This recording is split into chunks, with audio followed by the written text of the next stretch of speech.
과연 집단 소송은 과연 뭘 말하는 걸까요?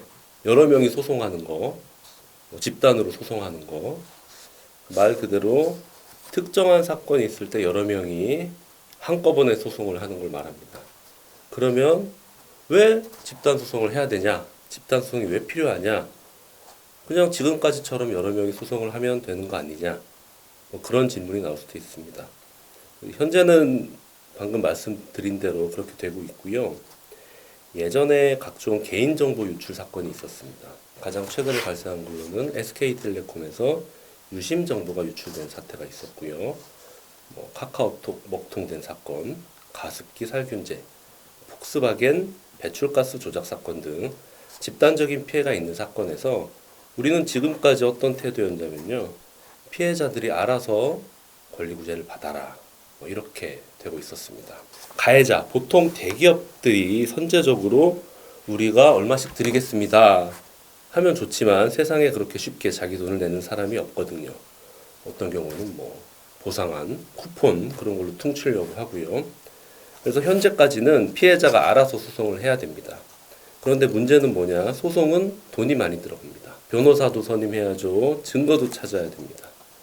물론 여러 명이 모여서 하면 이것도 좀 괜찮지만 문제는 결국 그 여러 명이 변호사를 선임해서 진행을 하여야 합니다. 피해자들은 일일이 자기 피해 내용과 피해 금액, 가해자의 책임 여부를 직접 밝혀야 하고 많은 시간과 돈을 들여서 기업을 상대로 소송을 제기해야 됩니다. 반면에 기업은 아무래도 돈이 개인들보다 많잖아요. 그래서 부담이 안 되는 겁니다. 한 명씩 들어오면 한 명씩 상대를 하면 됩니다. 그리고 개인정보 유출 사건 중에서 예전에 2006년에 NC소프트에서 이용자들의 아이디와 비밀번호가 유출된 사건이 있었습니다. 여기서 일부 소비자들이 소송을 제기했거든요. 1인당 50만 원의 손해배상을 인정했습니다. 또 하나 있습니다. 가장 좀 최근에 인터파크에서 개인정보 유출 사건이 있었습니다. 해킹으로 인해서 회원들의 개인정보를 유출한 사건인데 법원이 1인당 10만 원의 손해배상액을 인정했습니다. 인당 10만 원 받으려고 변호사 비용 수백만 원 내기는 어려울 겁니다. 그러니까 안 하는 겁니다. 기업들도 그만큼 신경을 안 쓰는 거죠. 물론 신경이야 쓰겠지만 목숨을 걸고 개인정보를 유출을 막는다든지 기업의 사활을 걸고 소비자들의 피해를 구제하기 위해 또는 방지하기 위해 노력하지 않는다는 겁니다. 설마 소송을 하겠어? 10만 원 받으려고? 이런 태도가 있는 거죠. 그러면 기업도 결국에는 이윤을 추구하는 존재이기 때문에 여러 건의 위법 행위로 다수의 소비자들로부터 취득한 이익이 나중에 벌칙 또는 손해배상액으로 부담할 비용보다 현저히 많다는 거죠. 그러니까 위법 행위를 방치하게 되는 겁니다. 그래서 결국은 좀 보다 간편하게 소비자들의 피해를 구제할 수 있는 집단 소송이 필요하다는 겁니다. 그 집단 소송에 대해서 간단하게 설명을 드리면 이렇게 되는 겁니다. 지금까지는 개별 피해자 소비자들이 개개인별로 변호사를 찾아서 소송을 위임하고 사건을 진행하고 하겠지만 집단 소송은 딱 특정 사건이 발생했을 때 다수 약 50인 이상의 원고들이 모여서 소장을 접수합니다. 그리고 집단 소송을 허가 신청을 하는 거예요. 그래서 법원에서 이거 집단 소송의 요건이 맞다고 공고가 나오면 그때부터는 그 소송에 반드시 참여하지 않더라도 그 효력을 받게 됩니다. 다만 법원에서 이 사건의 집단 소송에서 변호사 성공 보수는 얼마고 비용은 얼마가 들어갑니다. 그럴 때 나는 거기 참여하지 않고 개인적으로 하겠습니다. 개별적으로 나를 제외 신청한다면 그 적용을 받지 않게 되지만 가만히 있으면 적용이 되는 겁니다. 그러니까 소비자들은 좀 더 쉽게 권리구제가 가능하고 기업들은 상당히 부담을 느끼게 되는 것이죠. 그리고 판결이 되면은 그 받은 돈 중에서 참가자들한테 배분을 하게 되는 겁니다. 너무 쉬운 절차입니다. 현재는 이제 증권 분야에 한정되어 있는데 이거를 모든 분야로 확대하고자 하는 게 저희 경실련의 입장이고요. 다수 소비자들의 집단적 피해에 있어서 보다 용이하고 보다 쉽게 권리구제를 받을 수 있는 제도를 도입해야 한다는 겁니다. 장점을 간단하게 말씀드릴게요. 장점은 집단적으로 발생한 피해에 대해서 신속하게 권리구제가 이루어지는 것이고요. 기업은 아무래도 부담감을 느끼기 때문에 불법행위 방지, 억지 효과, 그리고 분쟁 해결에 소요되는 사회적 비용의 절감 효과가 크게 좌될 것으로 기대가 됩니다. 두 번째로는 현재까지 민사소송에서는 주장하는 자가 입증을 해야 됩니다. 개별적인 소비자들이 나한테 어떤 피해가 있었는지를 주장해서 입증을 해야 되지만 적어도 집단소송법에는 입증 책임 전환과 관련해서 예를 들어서 법원이 기업에 대해서 너네가 불법을 저지르지 않았다는 것을 입증하기 위해서 문서 제출을 해라. 만약에 문서 제출을 하지 않으면 소비자들의 주장이 맞는 걸로 인정하겠다. 그런 식으로 증거에 대해서 입증 책임 전환이 좀 쉽게 이루어질 수 있을 것 같습니다. 또는 여기에 더해서 악의적으로 정말 과실이 아니라 고의, 악의적으로 중대한 피해를 발생하게 했다면 징벌적인 성격의 배상제가 함께 논의될 수 있을 것 같습니다. 그리고 또 하나 경실련의 입장은 이 집단적 피해가 결코 소비자 분야에만 한정되는 게 아니거든요. 환경, 공정거래, 노동 분야, 또 식품 분야뿐만 아니라 증권, 보험, 의약품, 방송, 통신 물론이고 행정소송에까지 집단소송이 좀 확장돼서 적용돼야 될 필요가 있다. 그렇게 생각하고 있습니다. 그 집단소송 제도의 도입을 반대하는 입장에서 특히 이제 기업의 입장에서 이런 반론을 제기하고 있습니다. 현재에도 충분히 다른 절차가 있다. 굳이 기업의 존폐를 시킬 수도 있는 집단소송 제도가 불필요하다 하는 주장이 있는데요. 일단 집단 분쟁 조정 제도가 있습니다. 소비자 기본법에 있는 건데요. 이거는 가장 큰 단점이 기업에서 조정 절차를 거부할 수 있다는 겁니다. 임의적으로 소비자들이 요건을 충족해서 분쟁 조정 신청하더라도 기업에서 나 안 할래 라고 하면 그걸로 종결되는 겁니다. 결국은 강제적인 수단, 법원을 통한 소송밖에 답이 없는 것이고요. 또 하나는 현재로도 이제 공동소송이 있습니다. 다수 피해자들이 공동으로 소송을 하는 경우가 있는데요. 이거는 사람이 다수일 뿐이지 다른 민사소송, 손해배상 절차와 동일합니다. 그러니까 개별 원고들이 변호사를 찾아서 선임을 하고 증거를 찾고 이렇게 소송을 할 수밖에 없는 것인데 서두에도 말씀드린 바와 같이 비용적인 측면이라든지 시간적인 측면 또는 전국에서 소송이 발생될 수도 있을 것이거든요. 예를 들어서 서울에서 하더라도 뭐 어떤 재판부에 또 걸려 있을 수도 있고 다른 재판부에도 또 같은 소송이 걸려 있을 수도 있고 그렇기 때문에 분쟁 해결에 사회적 비용이 많이 들 것 같습니다. 선정 당사자 제도라는 게 있습니다. 이거는 그리고 공동소송이랑 비슷한 겁니다. 선정 당사자 예를 들어서 원고가 한 수백 명이 될 때 선정 당사자 3명 정도를 선정해서 판결문에 그 이름만 나오는 건데요. 결국은 이것도 모든 사람이 공동소송을 통해서 선임된 이후에 그 중에서 3명을 정하는 거기 때문에 집단소송을 대체할 만한 제도는 아니라고 봅니다. 집단소송과 유사한 제도로 소비자 단체 소송 같은 게 있습니다. 거기에 대해서 간단하게 말씀을 드리면 일단 소비자 기본법상에 소비자 권익을 침해하는 행위가 있을 때 그 금지나 중지를 청구하는 소송이 있습니다. 이것은 집단소송과 어느 정도 유사한 면이 있는데 이거는 금전적인 보상을 청구하고 인정하는 집단소송이 아닙니다. 소비자 단체 소송 요건은 국가가 정한 기준에 위반되는 물품 등을 제조, 수입, 판매 또는 제공한다는 추상적이고 모호한 소송 절차 허가 요건이 있습니다. 또 하나 있는 것이 개인정보보호법상 단체 소송도 있는데요. 개인정보보호법상 단체 소송, 소비자 단체 소송과 마찬가지로 모호한 측면이 있고 아울러 개인정보보호법상 단체 소송은 집단 분쟁 조정 절차가 먼저 선행적으로 이루어져야 됩니다.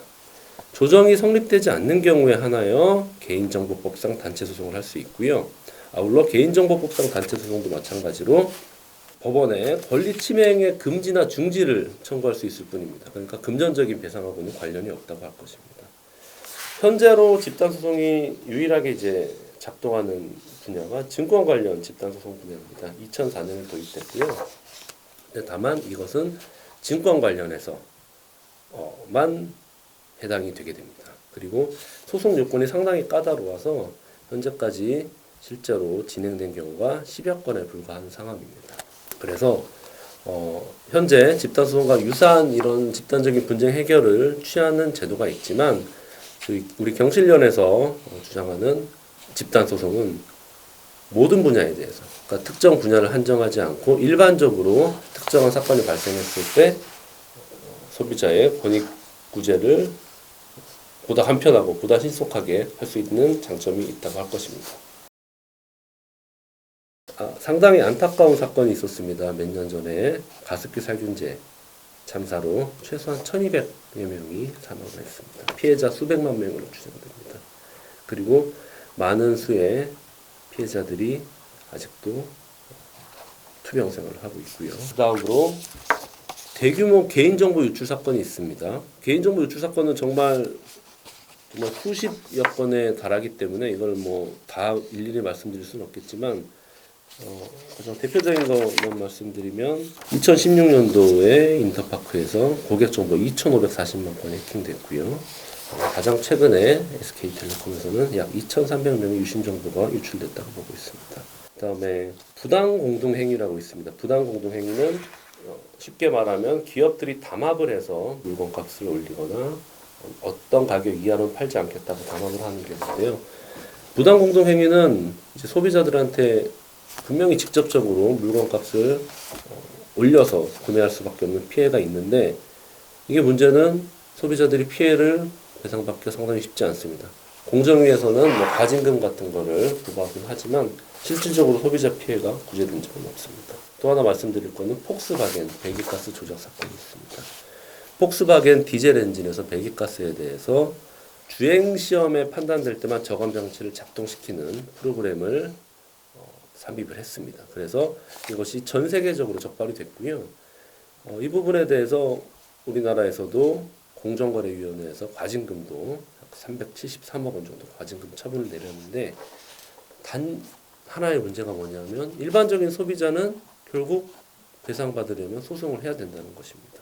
동시에 미국에서도 동일한 문제가 있었는데, 미국과 우리나라의 집단소송 피해 보상 규모를 보면 집단소송의 필요성이 좀 인정될 것 같습니다. 자, 미국에서는 폭스바겐이 2016년에 미국 법원이랑 약 150억 달러, 약 17조 원 규모로 합의를 했습니다. 차주는 한 50만 명 이상이 개별적인 보상을 받았습니다. 리콜을 받거나 환불을 받거나 현금 보상을 받을 수 있었고요. 회사는 환경 개선 프로그램이라든지 전기차 투자, 부가적 조치도 이행했습니다. 우리나라에서는 약 2,400여 명이 개별적인 소송에 참여했고요. 2018년도에 약 1인당 100만 원에서 300만 원가량의 손해배상액이 인정되는 사례가 있습니다.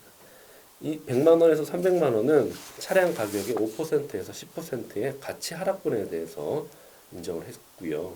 그렇다면 이게 우리나라의 경우에는 2,400명, 미국의 경우에는 약 50만 명이 배상을 받았다는 점에서 집단소송법이 작동을 하고 있는지 또는 하지 않고 있는지에 따라서 확연히 달라진 모습을 볼 수 있습니다. 일단 집단소송법이 지금이 이제 22대 국회인데요. 20대부터 의원들의 입법 발의가 시작됐습니다. 이때 국회에서는 총 5개 정도 의원들의 입법 발의가 있었는데요. 아쉽게도 회기가 만료되면서 폐기되었습니다. 21대에서도 의원들의 입법안이 한 3개 정도의 법안이 이제 확인되고 있고요. 근데 이 역시 다 폐기가 되었습니다. 아울러 21대 같은 경우에는 이제 좀 주목할 만한 점이 의원 입법이 아니라 정부에서도 입법안이 제출된 적이 있습니다. 2020년 9월 28일 법무부에서 정부 주도로 집단소송법 제정안을 입법 예고했었고요. 물론 이제 상당히 아쉬운 부분은 있었지만 그래도 상당히 진일보한 측면이 있었습니다. 간단하게 몇 가지만 말씀드리면 전면적인 집단소송법제를 제정했습니다. 기존엔 증권 분야지만 모든 분야에 있어서 집단소송제를 확대 적용하고 소송 전에도 증거조사 절차를 도입했습니다. 또 하나 국민참여재판을 도입했고 벌칙 규정을 신설했습니다. 벌칙 규정은 집단소송에 아무래도 다수 당사자가 이해관계가 있다 보니 이거를 선임하는 변호사들인지 소송 대리인의 어떤 배임 행위에 대해서도 벌칙 규정을 마련했고요. 그래서 저희 경실련에서도 법무부안에 대해서 상당히 긍정적으로 평가하면서 좀 보완하는 의견을 제시한 바가 있었는데요. 이것이 입법 예고 기간이 끝났지만 국회에는 아예 제출되지도 못했습니다. 여러 어떤 논의 과정 중에서 특히 이제 기업 측의 반발 같은 게 있어서 제출조차 되지 못했고요. 현재 22대 국회에서는 아직까지 이제 집단소송법이 발의 안 된 걸로 보는데 이거는 좀 더 확인을 해볼 수도 있습니다. 제가 파악한 걸로 따르면 아직까지 제출된 건 없는 것 같습니다. 외국 같은 경우에는 미국이 가장 전형적으로 집단소송법제를 도입하고 있는 나라입니다. 우리가 추구하는 모든 분야에 있는 집단소송법제 같은 경우는 미국을 많이 따라가 있고요. 미국 같은 경우에도 가장 특징적인 것이 옵트아웃 방식이라고 해서 피해를 입은 사람이 별도의 탈퇴, 그러니까 나는 여기서 빼줘라는 의사를 표시하지 않으면 자동적으로 집단소송의 어떤 결과에 적용을 받게 됩니다. 또 하나 징벌적인 손해배상이 가능한 나라고요. 미국은. 독일 같은 경우를 말씀드리겠습니다. 독일은 집단소송 대신에 개별 법규에서 일정한 요건을 갖춘 단체가 채권 양도를 받아서 집단소송을 수행하도록 하는 단체 소송을 시행하고 있고요. 영국의 경우에도 집단소송이 시행되고 있는데 미국의 방식과는 다른 점이 참가 신고형입니다. 옵트인 방식인데요. 이거는 어떤 법원에서 집단소송이 공고가 나왔을 때 내가 여기에 참여하겠다 이렇게 신청을 해야지 그 효력을 받을 수 있게 되는 제도를 시행하고 있습니다. 물론 일본에도 뭐 집단소송이 있는데 좀 소비자 단체 소송 제도라고 해서 소비자 단체만 제기 가능하고요. 지정된 소비자 단체가 제기하는데 현실적으로 많은 구제가 이루어지지는 않고 있습니다. 프랑스에서도 현재 2014년에 집단소송 제도가 도입돼서 소비자 권익을 보호하고 있습니다. 이처럼 우리나라 제외하고 선진국이라고 하는 나라에서는 집단소송제를 좀 도입하고 있다는 점을 말씀드립니다. 일단 가장 중요한 것은 현재 증권 분야에 하나에 인정되고 있는 집단소송법을 일반법으로 모든 분야, 뭐 소비자 분야든 환경 분야든 노동 분야든 행정 분야든 모든 분야에 걸쳐서 적용될 수 있도록 하는 것이 타당하다고 생각합니다. 이미 2020년에 제출된 법무부안에도 그렇게 되어 있습니다. 인지대라는 게 있습니다. 소송을 할 때 소송물 가액에 비례해서 인지대를 이렇게 첨부를 해야 됩니다. 그런데 현재 있는 민사소송법상 규정에 따르면 인지대는 소송물 가액이 올라가면 올라갈수록 커지게 되어 있습니다. 근데 아무래도 뭐 인원이 많고 청구하는 금액이 많다면 인지대가 많아지는 결국 이 소송 비용이 높아지게 됩니다. 소송 비용이 인지대만 뭐 몇천만 원 수준이라면 결국 이것은 피해자가 납부를 해야 되는 것인데 그렇다면 이것은 또 다른 집단소송의 걸림돌이 될 것 같습니다. 그래서 저희 경실련에서는 인지에 대해서 소송물 가액을 특정할 수 없는 경우 인지대 상한을 아예 소송물 가액을 특정할 수 없는 경우라 그래서 그런 경우에는 민사소송법 인지규칙상 5천만 원에 대한 인지대만 첨부하면 됩니다. 약 20몇만 원 정도만 첨부하면 되는 것이고요. 그래서 집단소송을 좀 활성화할 수 있고 비용적인 장애를 없앨 수 있다고 생각. 또 하나는 당연히 변호사가 강제적으로 선임이 되어야 한다고 봅니다. 이것이 뭐 어떤 변호사의 이익을 위해서 그런 것이 아니라 아무래도 다수 당사자가 있고 상당히 복잡한 소송이기 때문에 원활한 권리 구제를 위해서 변호사 강제주의가 필요하다고 생각하고 있고요. 현재 증권 분야와 마찬가지로 소송은 반드시 허가가 돼야 됩니다. 집단 소송의 요건에 맞는지를 법원에서 허가해서 허가가 인정된 경우에 공고를 하고 공고가 되면 명시적으로 나는 빼달라고 하지 않으면 모든 사람에게 적용되는 것이 맞다고 보입니다. 그리고 법원에서 소송 허가 결정을 좀 기한을 정할 필요가 있다고 생각됩니다.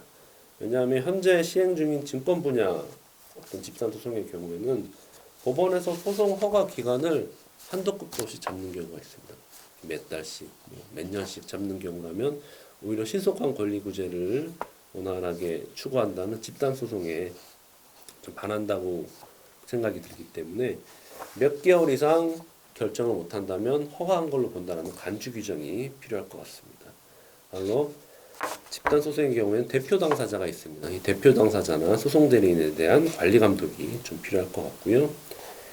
소송 수행에 있어서도 물론 현재 민사소송법에도 뭐 증거 문서 제출 명령이라든지 뭐 사실조회 신청 같은 것들이 있습니다. 그러나 문서 제출 명령을 뭐 영업 비밀이라든지 뭐 그런 이유로 하지 않았을 때 실질적인 불이익이 없었습니다. 집단 소송에서는 반드시 어떤 문서 제출 명령이 응하지 않을 경우에는 어떤 원고들의 주장 사실에 대해서 인정하도록 돼야 되고, 더 나아가서는 회사에서 이런 불법 행위가 없다는 것을 좀 입증 책임을 전환해서 판단할 수 있도록 하는 게 필요할 것 같습니다. 그리고 참가 형태는 미국 그리고 현재 증권 관련 집단소송법에서 인정하고 있는 배제 신청을 하지 않는 경우에는 전부 다 적용을 받도록 그렇게 하는 것이 필요하고요. 마지막으로 기업에서 왜 반대하는지를 한번 간단하게 수치를 들어서 좀 설명을 해드리겠습니다. 지금 SK텔레콤 유심 정보 유출이 약 2천만 명이 넘는 유심 정보 유출됐고요. 자, 2천만 명이 만약에 이제 집단 소송을 한다고 예를 들어보겠습니다. 자, 집단 소송을 해서 2천만 명이 전부 다 배제 신청을 하지 않아서 원고가 됐습니다. 법원에서 만약에 한 사람당 1원씩 손해배상을 인정했다고 하면 회사에서 부담할 손해는 2천만 원입니다. 한 사람당 10원이 인정되면 2억 원이 됩니다. 그리고 당연히 100원이면 20억이고요. 한 사람당 1,000원이 인정되면 200억입니다. 만 원이면 2천억이 되고요. 예전에 인터파크에서 인정됐던 배상액 기준 10만 원을 대입해 보면 2조 원의 배상액이 인정되게 됩니다. SK텔레콤의 2024년도 영업이익이 1조 5천억 원으로 나와 있습니다. 공시된 걸 보니까요. 그렇다면은 기업 입장에서는 어떤 대규모 어떤 개인정보 유출 사건의 경우에는 1년 동안 번 이익이 전부 다 피해 보상으로 들어가야 되는, 사실상 기업이 존폐 위기에 놓일 수도 있다는 겁니다. 그래서 기업들이 상당히 극렬하게 반대를 하고 있는 것인데, 집단소송의 도입을 주장하는 제 경실련 그리고 다른 분들도 마찬가지지만 이걸 해서 기업이 망하라고 하는 것이 아닙니다. 저희는 집단소송을 도입하려는 이유는 망하게 하는 게 중요한 게 아니라 기업들이 그만큼 최선을 다해서 불법 행위를 하지 않도록, 또는 정보 유출을 막도록, 또는 다른 피해가 없도록 국민의 생명, 재산, 신체에 대해서 좀 더 적극적인 노력을 할 수 있기 때문에, 그리고 망하지 않으려면 그렇게 해야 되기 때문에 집단소송법을 저희가 주장하는 것입니다.